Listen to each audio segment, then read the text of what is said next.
ਤਾਂ ਭਉ ਕੇਹਾ ਕਾੜਾ ਜੀਓ। ਵਾਹਿਗੁਰੂ ਸਾਹਿਬ ਜੀ। ਰਾਗ ਧਨਾਸਰੀ ਬਾਣੀ ਭਗਤ ਕਬੀਰ ਜੀ ਕੀ। ਏਕ ਓੰਕਾਰ ਸਤਿਗੁਰ ਪ੍ਰਸਾਦ। ਸਨਕ ਸਨੰਦ ਮਹੇਸ਼ ਸਮਾਨਾ। ਸ਼ੇਖ ਨਾਗ ਤੇਰੋ ਮਰਮ ਨਾ ਜਾਨਾ। ਸਨਕ ਸਨੰਦ ਮਹੇਸ਼ ਸਮਾਨਾ। ਸ਼ੇਖ ਨਾਗ ਤੇਰੋ ਮਰਮ ਨਾ ਜਾਨਾ। ਸੰਤ ਸੰਗਤ ਰਾਮ ਹਿਰਦੈ ਬਸਾਈ। ਰਹਾਉ ਹਨੂਮਾਨ ਸਰ ਗਰੁੜ ਸਮਾਨਾ। ਸੁਰਪਤ ਨਰਪਤ ਨਹੀਂ ਗੁਣ ਜਾਨਾ। ਚਾਰ ਬੇਦਰ ਸਮ੍ਰਿਤ ਪੁਰਾਨਾ। ਕਮਲਾਪਤ ਕਵਲਾ ਨਹੀਂ ਜਾਨਾ। ਕਹਿ ਕਬੀਰ ਸੋ ਭਰਮੈ ਨਾਹੀ। ਪਗ ਲਗ ਰਾਮ ਰਹਿ ਸ਼ਰਨਾਹੀ। ਕਹਿ ਕਬੀਰ ਸੋ ਭਰਮੈ ਨਾਹੀ। ਪਗ ਲਗ ਰਾਮ ਰਹਿ ਸ਼ਰਨਾਹੀ। ਵਾਹਿਗੁਰੂ ਜੀ ਕਾ ਖਾਲਸਾ, ਵਾਹਿਗੁਰੂ ਜੀ ਕੀ ਫਤਿਹ। ਪਰਮ ਸਨਮਾਨਯੋਗ ਚਵਰ ਛਤਰ ਤਖਤ ਦੇ ਮਾਲਕ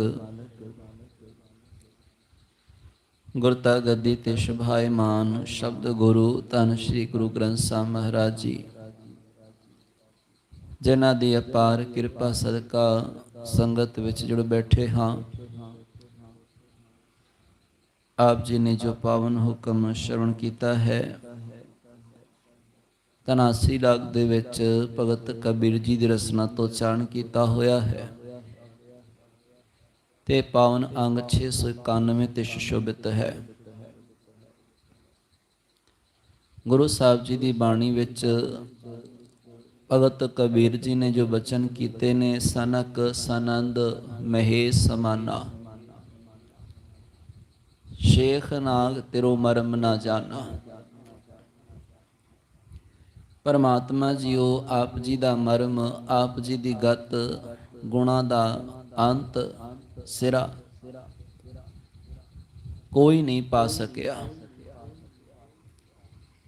ਤੇ ਨਹੀਂ ਕਿ ਅੱਜ ਅਸੀਂ ਆਪ ਜੀ ਦੇ ਗੁਣਾਂ ਦਾ ਅੰਤ ਨਹੀਂ ਪਾ ਸਕਦੇ, ਬਲਕਿ ਜਦੋਂ ਤੋਂ ਇਹ ਸੰਸਾਰ ਸਿਰਜਿਆ ਗਿਆ ਹੈ, ਜਦੋਂ ਤੋਂ ਇਹ ਸੰਸਾਰ ਹੋਂਦ ਵਿੱਚ ਆਇਆ ਹੈ, ਕਿੰਨੇ ਵਿਦਵਾਨ, ਕਿੰਨੇ ਵੱਡੀਆਂ ਵੱਡੀਆਂ ਹਸਤੀਆਂ ਜਿਨ੍ਹਾਂ ਨੇ ਯਤਨ ਵੀ ਸ਼ਾਇਦ ਕੀਤਾ ਹੋਵੇ, ਪਰ ਉਹ ਸਭ ਥੱਕ ਗਏ, ਹਾਰ ਗਏ। ਪਰ ਆਪ ਜੀ ਦੇ ਗੁਣਾਂ ਦਾ ਅੰਤ ਉਹ ਨਹੀਂ ਪਾ ਸਕੇ। ਉਹਦਾ ਦੇਖੋ ਕਾਰਨ ਵੀ ਆਪਾਂ ਜਾਣਦੇ ਹੀ ਹਾਂ, ਕਿਉਂਕਿ ਪਰਮਾਤਮਾ ਇੱਕ ਸਮੁੰਦਰ ਦੀ ਤਰ੍ਹਾਂ ਹੈ ਨਾ।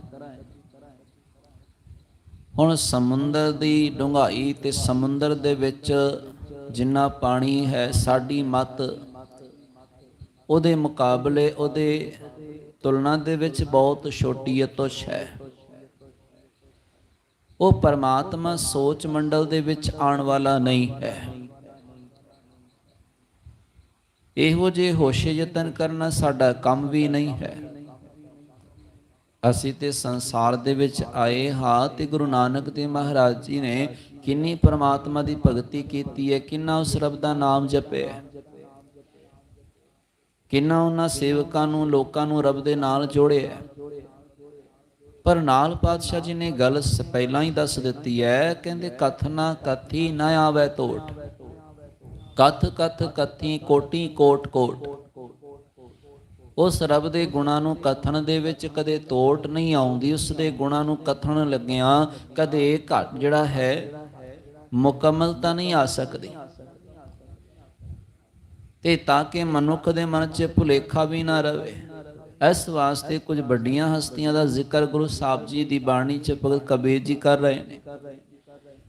ਕਹਿੰਦੇ ਬ੍ਰਹਮਾ ਦੇ ਜੋ ਪੁੱਤਰ ਨੇ ਸਨਕ ਸਨੰਦ ਵਰਗੇ ਬੜੇ ਸਿਆਣੇ ਮੰਨੇ ਗਏ ਹਨ, ਕਿਉਂਕਿ ਬ੍ਰਹਮਾ ਆਪ ਇੰਨਾ ਸਿਆਣਾ ਮੰਨਿਆ ਜਾਂਦਾ ਹੈ ਕਿ ਜੋ ਵੇਦ ਉਚਾਰਨ ਹੋਏ ਨੇ ਉਸ ਦੀ ਰਸਨਾ ਤੋਂ ਉਚਾਰਨ ਹੋਏ ਨੇ। ਤੇ ਜੋ ਗਾਂव ਦੇ ਪੁੱਤਰ ਨੇ ਸਨਕ, ਸਨੰਦ, ਸਨਾਤਨ, ਸਨਤ ਕੁਮਾਰ, ਉਹ ਚਾਰੇ ਬੜੇ ਸਿਆਣੇ ਨੇ।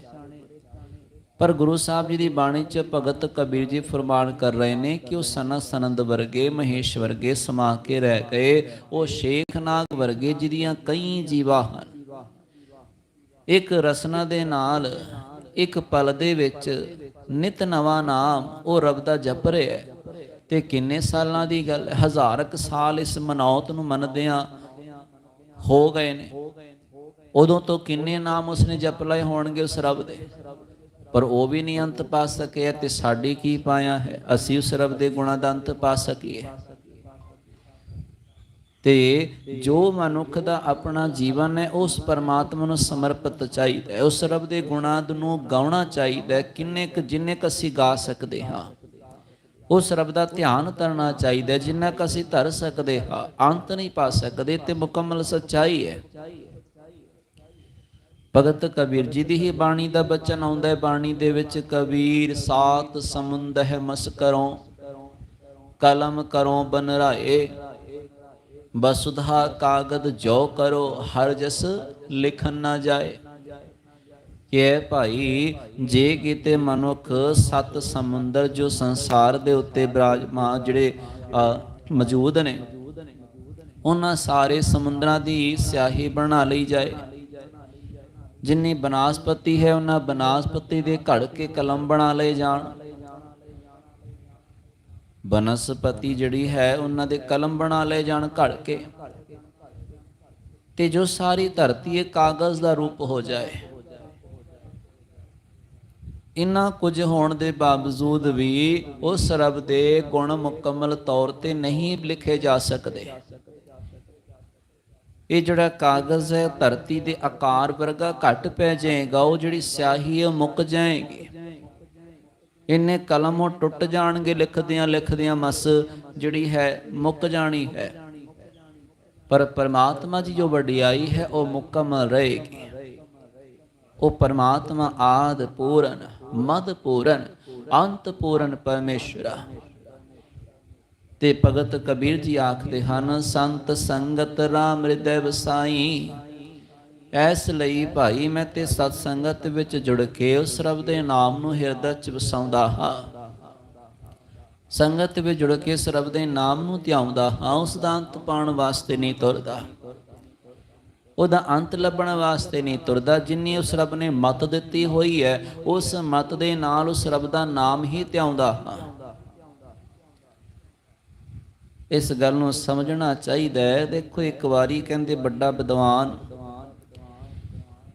ਸ਼ਾਮ ਵੇਲੇ ਕੁਝ ਸੋਚਦਾ ਹੋਇਆ, ਵਿਚਾਰਦਾ ਹੋਇਆ ਸਾਗਰ ਦੇ ਕਿਨਾਰੇ ਟਹਿਲ ਰਿਹਾ ਸੀ। ਤੇ ਅਕਸਰ ਸ਼ਾਮ ਨੂੰ ਸਮੁੰਦਰ ਦੇ ਕਿਨਾਰੇ ਜਿਹੜੇ ਲੋਕ ਨੇ ਘੁੰਮਣ ਵਾਸਤੇ, ਸ਼ਹਿਰ ਵਾਸਤੇ ਜਾਂਦੇ ਨੇ। ਕਹਿੰਦੇ ਇੱਕ ਹੋਰ ਪਰਿਵਾਰ ਵੀ ਉੱਥੇ ਆਇਆ ਹੋਇਆ ਤੇ ਉਹਨਾਂ ਪਰਿਵਾਰ 'ਚ ਇੱਕ ਛੋਟਾ ਜਿਹਾ ਬੱਚਾ 5-7 ਸਾਲਾਂ ਦੀ ਉਮਰ ਹੋਣੀ ਹੈ। ਤੇ ਉਹ ਕੁਝ ਆਪਣੇ ਮਾਪੇ ਦੇ ਨਾਲ ਖੜ ਕੇ ਜ਼ਿੱਦ ਕਰ ਰਿਹਾ ਕਿਸੇ ਗੱਲ ਤੋਂ। ਹੱਥ ਦੇ ਵਿੱਚ ਗੜਵੀ ਫੜੀ ਹੋਈ ਹੈ ਤੇ ਬੜੀ ਜ਼ਿੱਦ ਕਰ ਰਿਹਾ। ਉਹ ਮਾਪੇ ਕੁਝ ਸਮਝਾ ਰਹੇ ਨੇ ਪਰ ਉਹਨੂੰ ਸਮਝ ਨਹੀਂ ਆ ਰਹੀ।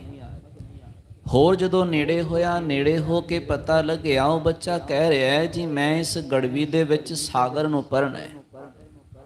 ਜਿਹੜੇ ਸਾਗਰ ਹੈ ਮੈਂ ਇਸ ਗੜਵੇ ਵਿੱਚ ਭਰਨਾ ਹੈ, ਇਸ ਗਾਗਰ ਦੇ ਵਿੱਚ ਭਰਨਾ ਹੈ। ਮਾਪੇ ਸਮਝਾਉਣ ਪੁੱਤ ਸੰਭਵ ਨਹੀਂ ਹੈ, ਸਾਗਰ ਵੱਡਾ ਹੈ, ਗੜਵੀ ਤੇ ਬੜੀ ਛੋਟੀ ਜਿਹੀ ਹੈ, ਗਾਗਰ ਤੇ ਬੜੀ ਛੋਟੀ ਜਿਹੀ, ਕਿਵੇਂ ਭਰ ਸਕੀਦਾ ਹੈ? ਕਹਿੰਦੇ ਜੀ ਨਹੀਂ, ਮੈਂ ਤੇ ਸੁਣਿਆ ਮੇਰੇ ਟੀਚਰ ਨੇ ਪੜ੍ਹਾਇਆ, ਵੱਡਾ ਰਿਸ਼ੀ ਹੋਇਆ, ਉਸ ਰਿਸ਼ੀ ਨੇ ਗਾਗਰ 'ਚ ਸਾਗਰ ਭਰਿਆ, ਮੈਂ ਵੀ ਭਰਾਂਗਾ। ਉਹ ਮਾਪੇ ਬੜਾ ਸਮਝਾਉਣ ਪਰ ਉਹ ਮੰਨੇ ਨਾ। ਬੜਾ ਸਮਝਾਉਣ ਤੋਂ ਬਾਅਦ ਆਖਿਰਕਾਰ ਉਹ ਚੁੱਪ ਹੋ ਗਿਆ। ਤੇ ਪਤਾ ਨਹੀਂ ਕਿਹੜੀ ਗੱਲ, ਕਿਹੜਾ ਵਿਚਾਰ ਉਸ ਦੇ ਮਨ 'ਚ ਆਇਆ। ਉਹ ਜੋ ਗਾਗਰ ਗੜਵੀ ਉਹਨੇ ਲਈ ਹੋਈ ਸੀ ਵਗਾ ਕੇ ਸਮੁੰਦਰ 'ਚ ਮਾਰੀ। ਉਹ ਲਹਿਰ ਨਾਲ ਟਕਰਾਈ ਤੇ ਲਹਿਰ ਨਾਲ ਟਕਰਾ ਕੇ ਜਿਹੜੀ ਗੜਵੀ ਸੀ ਉਹ ਲਹਿਰ ਦੇ ਵਿੱਚ ਪਾਣੀ 'ਚ ਡੁੱਬ ਗਈ। ਜਿਉਂ ਹੀ ਡੁੱਬੀ ਬੜਾ ਖੁਸ਼ ਹੋਣ ਲੱਗ ਪਿਆ। ਇਹ ਵਿਦਵਾਨ ਵੀ ਹੈਰਾਨ ਹੈ ਜੋ ਸਭ ਕੁਝ ਨਜ਼ਾਰਾ ਵੇਖ ਰਿਹਾ ਹੈ।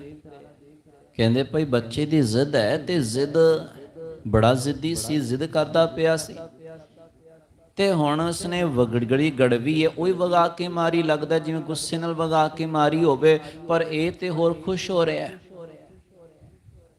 ਮੈਂ ਤੇ ਸੋਚਦਾ ਸਾਂ ਸ਼ਾਇਦ ਰੁੱਸ ਗਿਆ ਹੈ, ਗੁੱਸਾ ਵਿੱਚ ਆ ਗਿਆ, ਕਿ ਗੁੱਸੇ ਵਿੱਚ ਗੁੱਸਾ ਆ ਕੇ ਰੁੱਸ ਕੇ ਇਹ ਗੜਵੀ ਨੇ ਵਗਾ ਕੇ ਮਾਰ ਦਿੱਤੀ ਹੈ, ਫੇਂਕ ਦਿੱਤੀ ਹੈ, ਪਰ ਇਹ ਤੇ ਬੜਾ ਖੁਸ਼ ਹੋ ਰਿਹਾ ਹੈ। ਇਹਨੇ ਉਸ ਤੋਂ ਪੁੱਛਿਆ, ਕਹਿੰਦੇ ਬੱਚਾ ਤੂੰ ਖੁਸ਼ ਕਿਉਂ ਹੋ ਰਿਹਾ ਹੈ, ਤੂੰ ਵਾਕਈ ਖੁਸ਼ ਹੋ ਰਿਹਾ? ਕਹਿੰਦੇ ਜੀ ਹਾਂ ਮੈਂ ਵਾਕਈ ਖੁਸ਼ ਹਾਂ। ਉਹਦਾ ਕਾਰਨ? ਕਹਿੰਦੇ ਮੈਂ ਆਪਣੀ ਜਿਹੜੀ ਇਆਣੀ ਮਤ ਦੇ ਨਾਲ ਇਹ ਯਤਨ ਕਰ ਰਿਹਾ ਸਾਂ ਕਿ ਮੈਂ ਇਸ ਸਾਗਰ ਨੂੰ ਇਸ ਗਾਗਰ 'ਚ ਭਰਨਾ ਹੈ। ਇਹ ਮੇਰੀ ਜ਼ਿੱਦ ਸੀ, ਇਹ ਮੇਰਾ ਇਆਣਾਪਣ ਸੀ, ਇਹ ਮੇਰੀ ਜ਼ਿੱਦ ਸੀ। ਪਰ ਜਦੋਂ ਮੇਰੇ ਮਾਪਿਆਂ ਨੇ ਸਮਝਾਇਆ, ਬਹੁਤ ਸਮਝਾਉਣ ਤੋਂ ਬਾਅਦ ਮੈਨੂੰ ਸਮਝ ਲੱਗੀ ਤੇ ਇਹ ਮੇਰਾ ਇਆਣਾਪਣ ਹੈ, ਇਹ ਮੇਰੀ ਅਗਿਆਨਤਾ ਹੈ। ਮੇਰੇ ਮਾਪਿਆਂ ਨੇ ਸਮਝਾਇਆ ਸਮੁੰਦਰ ਵੱਡਾ ਹੈ, ਇਸ ਛੋਟੀ ਜੀ ਗਾਗਰ 'ਚ ਨਹੀਂ ਆ ਸਕਦਾ। ਫਿਰ ਮੇਰੇ ਮਨ 'ਚ ਖਿਆਲ ਆਇਆ, ਜੇ ਸਾਗਰ ਵੱਡਾ ਹੈ, ਮੇਰਾ ਇਹ ਭਾਂਡਾ, ਇਹ ਗਾਗਰ ਛੋਟੀ ਹੈ, ਮੇਰੀ ਇਸ ਗਾਗਰ ਦੇ ਵਿੱਚ, ਗੜਵੀ ਦੇ ਵਿੱਚ ਇਹ ਸਮੁੰਦਰ ਨਹੀਂ ਸਮਾ ਸਕਦਾ, ਤੇ ਫਿਰ ਕੀ ਹੋਇਆ, ਜਿਹੜੀ ਇਹ ਮੇਰੀ ਗੜਵੀ ਹੈ ਇਹ ਤੇ ਸਮੁੰਦਰ 'ਚ ਸਮਾ ਸਕਦੀ ਹੈ, ਇਹ ਤੇ ਸਮੁੰਦਰ 'ਚ ਸਮਾ ਸਕਦੀ ਹੈ ਨਾ। ਇਸ ਖਿਆਲ ਦੇ ਨਾਲ ਮੈਂ ਇਸ ਗੜਵੀ ਨੂੰ ਵਗਾ ਕੇ ਸਮੁੰਦਰ 'ਚ ਮਾਰਿਆ, ਤੇ ਵੇਖੋ ਮੇਰੀ ਜਿਹੜੀ ਗੜਵੀ ਹੈ ਉਹ ਸਮੁੰਦਰ 'ਚ ਸਮਾ ਵੀ ਗਈ ਹੈ।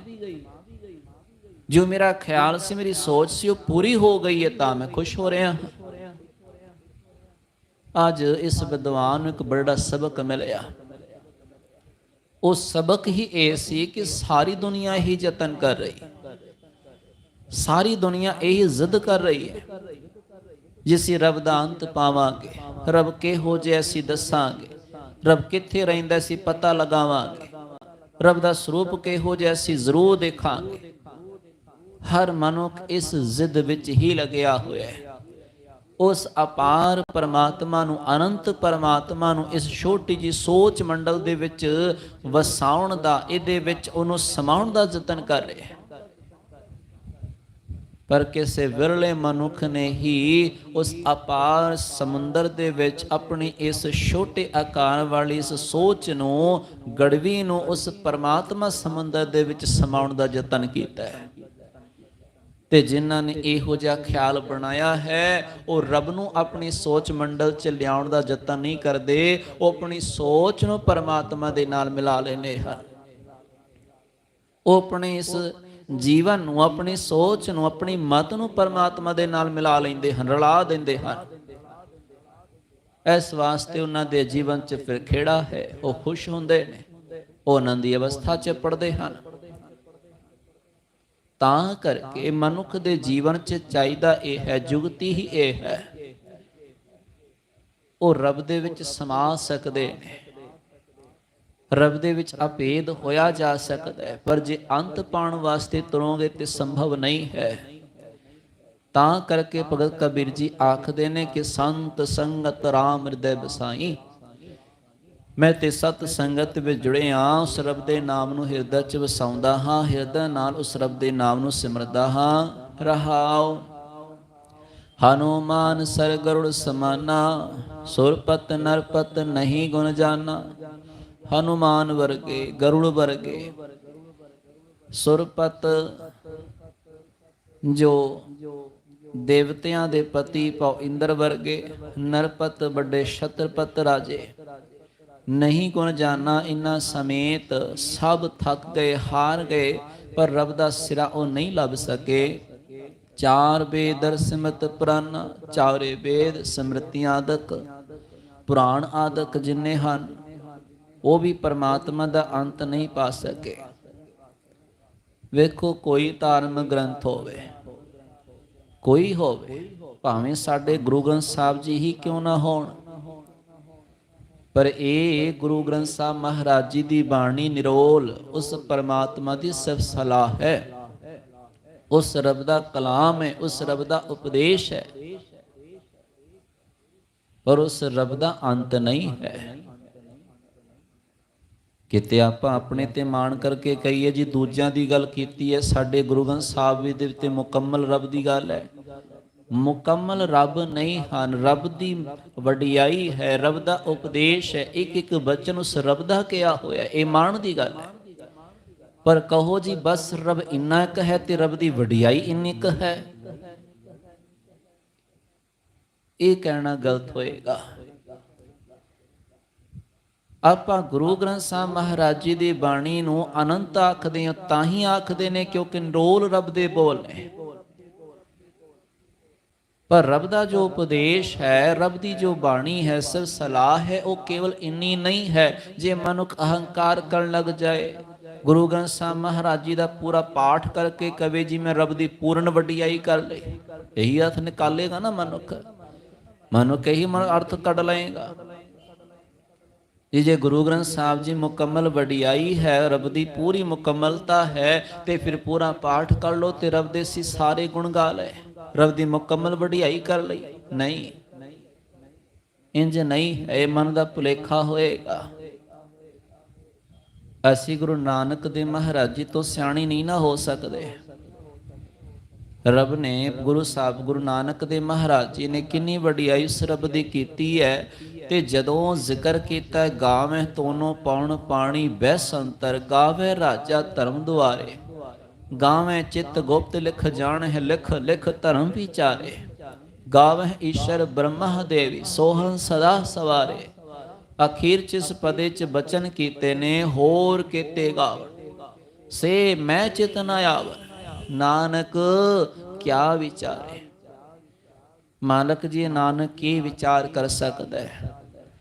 ਆਪ ਜੀ ਦੇ ਗੁਣਾਂ ਦਾ ਅੰਤ ਕਿਵੇਂ ਪਾ ਸਕਦਾ ਹੈ? ਕੌਣ ਕੌਣ ਘੋਰ ਗਾ ਰਹੇ ਨੇ, ਕੌਣ ਕੌਣ ਤੇਰੀ ਸਲਾਹ ਕਰ ਰਹੇ ਨੇ। ਹੋਰ ਕੀਤੇ ਗਾਵਣ ਸੇ ਮੈਂ ਚਿਤ ਨ ਆਵਨ, ਨਾਨਕ ਕਿਆ ਵਿਚਾਰੇ। ਇਹ ਨਾਨਕ ਕੀ ਵਿਚਾਰ ਕਰ ਸਕਦਾ ਹੈ? ਵਾਰਿਆ ਨਾ ਜਾਵਾਂ ਏਕ ਵਾਰ, ਜੋ ਤੁਧ ਭਾਵੈ ਸਾਈ ਭਲੀਕਾਰ, ਤੂੰ ਸਦਾ ਸਲਾਮਤ ਨਿਰੰਕਾਰ। ਗੁਰੂ ਨਾਨਕ ਦੇਵ ਮਹਾਰਾਜ ਜੀ ਹੀ ਕਹਿੰਦੇ ਨੇ ਨਾ, ਮੈਂ ਤੇ ਕੁਰਬਾਨ ਜਾਣ ਜੋਗਾ ਵੀ ਨਹੀਂ। ਆਪ ਜੀ ਦੀ ਕੁਦਰਤ ਇੰਨੇ ਕੁ ਵੱਡੇ ਅਨੰਤ ਸਰੂਪ ਵਾਲੇ ਹੋ ਆਪ ਜੀ, ਮੈਂ ਤੇ ਇੱਕ ਨਿਮਾਣਾ ਜਿਹਾ ਜੀਵ ਹਾਂ। ਤੇ ਗੁਰੂ ਸਾਹਿਬ ਜੀ ਦੀ ਬਾਣੀ ਚ ਭਗਤ ਕਬੀਰ ਜੀ ਦੇ ਕਹਿਣ ਦਾ ਵੀ ਇਹੀ ਅਰਥ ਹੈ ਕਿ ਚਾਰ ਬੇਦ ਸਿਮਰਤ ਪੁਰਾਨਾ, ਕਮਲਾ ਪਤ ਕਵਲਾ ਨਹੀਂ ਜਾਣਾ। ਕਮਲਾ ਪਤ ਵਿਸ਼ਨੂੰ ਵਰਗੇ, ਕਮਲਾ ਉਹ ਲక్ష్ਮੀ ਵਰਗੇ ਉਸ ਰੱਬ ਦਾ ਅੰਤ ਨਹੀਂ ਪਾ ਸਕੇ। ਕਹੈ ਕਬੀਰ ਸੋ ਭਰਮੈ ਨਾਹੀ, ਇਸ ਲਈ ਜਿਸ ਨੂੰ ਗੁਰੂ ਦਾ ਗਿਆਨ ਹਾਸਲ ਹੋਇਆ ਹੈ, ਜਿਨ੍ਹਾਂ ਨੂੰ ਗੁਰੂ ਦੇ ਗਿਆਨ ਦੀ ਪ੍ਰਾਪਤੀ ਹੋਈ ਹੈ, ਉਹ ਭਰਮ ਵਿੱਚ ਨਹੀਂ ਪੈਂਦਾ, ਉਹ ਭੁਲੇਖਿਆਂ ਵਿੱਚ ਨਹੀਂ ਪੈਂਦਾ, ਭਟਕਣਾ 'ਚ ਨਹੀਂ ਪੈਂਦਾ। ਤੇ ਕਰਦਾ ਕੀ ਹੈ? ਪਗ ਲਗ ਰਾਮ ਰਹਿ ਸ਼ਰਨਾਈ, ਉਹ ਤੇ ਹਮੇਸ਼ਾ ਰੱਬ ਦੇ ਚਰਨਾਂ ਤੇ ਢਹਿ ਕੇ ਹਮੇਸ਼ਾ ਰੱਬ ਦੀ ਸ਼ਰਨ ਵਿੱਚ ਰਹਿੰਦਾ ਹੈ। ਉਹ ਰੱਬ ਦੇ ਚਰਨ ਨਾਲ ਜੁੜ ਕੇ ਚਰਨਾਂ ਵਿੱਚ ਢਹਿ ਕੇ ਉਸ ਰੱਬ ਦੀ ਬੰਦਗੀ ਕਰਦਾ ਹੈ। ਜਿੰਨੀ ਕੁ ਮਤ ਪਰਮਾ